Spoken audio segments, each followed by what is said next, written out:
तो गाइस, और आज की इस वीडियो में आप सभी को क्लास 11th की एक ऐसी प्रॉब्लम बताने वाला हूं जिस प्रॉब्लम को करने के बाद आपके पास जो न्यूटन्स लॉ ऑफ मोशन है वो बिल्कुल क्लियर हो जाने वाला है। तो ये प्रॉब्लम काफ़ी लॉजिकल प्रॉब्लम है, इसमें ज़्यादा बड़े कैलकुलेशंस नहीं है, लेकिन इस प्रॉब्लम को सुनने में इतनी टफ लगती है, बहुत ही ज़्यादा। तो इस प्रॉब्लम का आज मैं आप सभी को सोल्यूशन बताने वाला हूँ। तो ये प्रॉब्लम क्या कहती है, हमारे पास एक प्लेट है, let's assume we have a plate, और हमारे पास यहाँ पर एक बॉल को थ्रो करने के लिए एक थ्रोअर है जो बॉल को थ्रो करता है। अब हमारे पास जैसे एक प्लेट है, मैं यहाँ से एक बॉल को थ्रो करता हूँ, तो मुझे प्रति सेकंड कितनी बॉल थ्रो करनी होंगी ताकि ये हवा में डटा रहे, रुका रहे। तो इसको रोके रहने के लिए हमें प्रति सेकंड जितनी बॉल थ्रो करनी होगी उतने नंबर्स को हमें फाइंड करना है। मान लेते हैं कि हमारे पास कोई प्लेट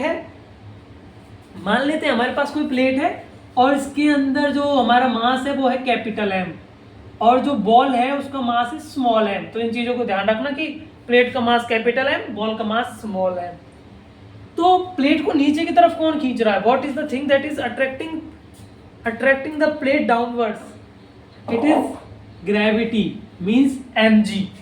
जो इसका भार है वो एक फोर्स है, तो ये फोर्स इसको नीचे की तरफ खींच रही है। तो F बराबर होगा mg के। लेकिन तुम्हें पता है force is a vector quantity, and vector quantity के लिए डायरेक्शन मैटर करती है, तो हम इसको -mg लिखेंगे।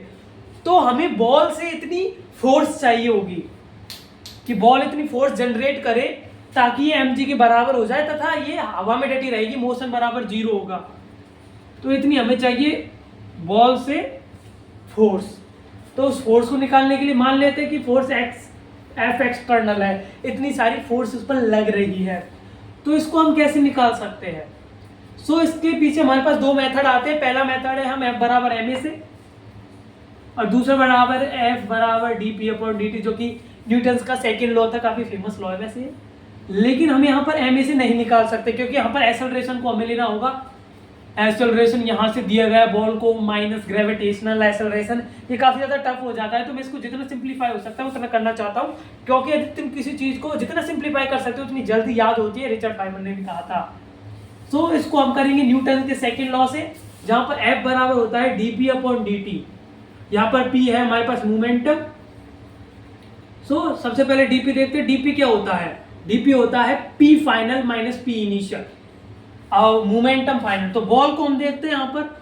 बॉल ऊपर जा रही है, बॉल ऊपर जा रही है, तो P इनिशियल क्या हो जाएगा? mb, ऊपर जा रही है और ऊपरली डायरेक्शन पॉजिटिव है, तो तब P फाइनल क्या होगा? -mb, क्योंकि इसे टकरा जाती है और टकरा जाने के बाद नीचे आती है, और नीचे डायरेक्शन माइनस है। और तुम्हें पता है मोमेंटम क्या है? मोमेंटम एक वेक्टर क्वांटिटी है तथा इसके लिए डायरेक्शन मैटर करती है, तो -mb। अब हम इसको लिखेंगे dp बराबर होगा d final -mb minus d initial mb, और ये बराबर होगा -2mb के। ठीक है, ये -2mb के बराबर होगा। अब मान लेते हैं कि हम प्रति सेकंड n बॉल को फेंकते हैं। n बराबर क्या हो जाएगा? Number of balls upon time. ये बात समझ में आई कि नहीं आई? मान लेते हैं, हमने अज्यूम कर लिया कि हम n बॉल्स को फेंकते हैं प्रति सेकंड। फोर्स क्या होगी? मुझे ये बताओ, फोर्स क्या होगी? तुम कहोगे कि फोर्स निकालनी है, n इंटू पी हो जाएगी, क्योंकि हम n बॉल्स को प्रति सेकंड फेंक रहे हैं। तो जो जितना मोमेंटम जनरेट करेगी, n इंटू डेल पी, क्योंकि डेल पी ही तो और प्रति सेकंड है, तो इसे हम लिख सकते हैं n को नंबर ऑफ बॉल्स प्रति टाइम। dp/dt बन गया, समझ रहे हो ना? तो इसलिए मैं यहाँ पे डायरेक्ट n ही लिख देता हूँ, और n का फॉर्मूला तो ये रहा।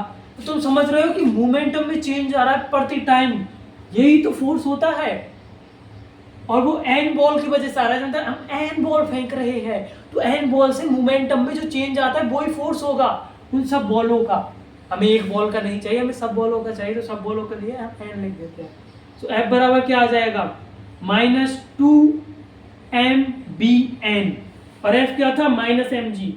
-mg बराबर होगा -m2bn। अब हमें n ही तो फाइंड करना है, माइनस से माइनस गया, n निकाल लो यहाँ से। n बराबर क्या आएगा? mg/2m। अब यहाँ पर ज्यादातर लोग क्या गलती कर देते हैं? यहाँ पर लोग गलती कर देते हैं, इस एम से एम को काट देते हैं, लेकिन ये तो कैपिटल एम है, ये है mass of the plate and ये है मास ऑफ द बॉल।